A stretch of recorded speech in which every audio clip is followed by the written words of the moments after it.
Greg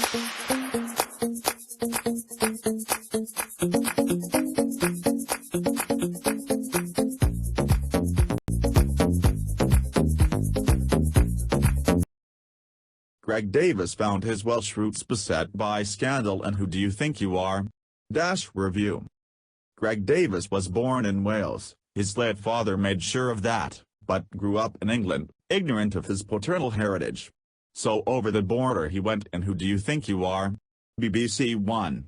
Feels different, he said as he drove past the "Welcome to Wales" sign. Never a truer word. What he unearthed was a dire melodrama in Edwardian Gwynedd featuring flesh and blood young people kicking against the strict admonitions of the chapel. His quarry was a great-grandfather whom his grandmother had never mentioned or named.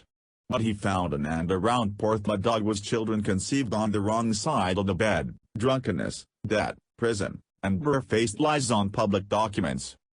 William Owen turned out to be a butcher whose mother had died in childbirth, whose father remarried, disowned him to become a Calvinistic Methodist deacon before drowning in a river in Spate.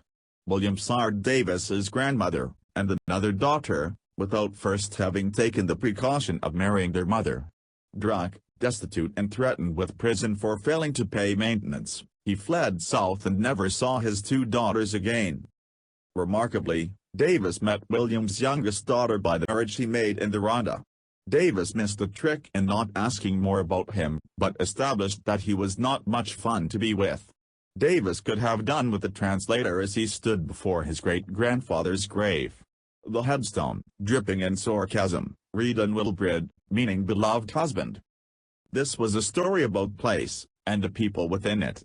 Davies was a keen, engaging guide. The deeper he delved, the bouncier the lilt to his voice. The producers worked resourcefully to fix up situations for him to work off, a service in the mountain chapel where his great-great-grandfather preached, a pub full of people all descended, like him, from the first Prince of Wales. Permit me one grrr.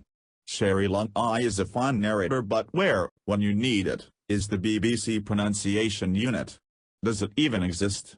Welsh words, Cairn orphan, Pontytrath, Peanland, worst of all, Rhondda, were routinely mispronounced. It's the oldest living language on this island. Show it some respect, BBC.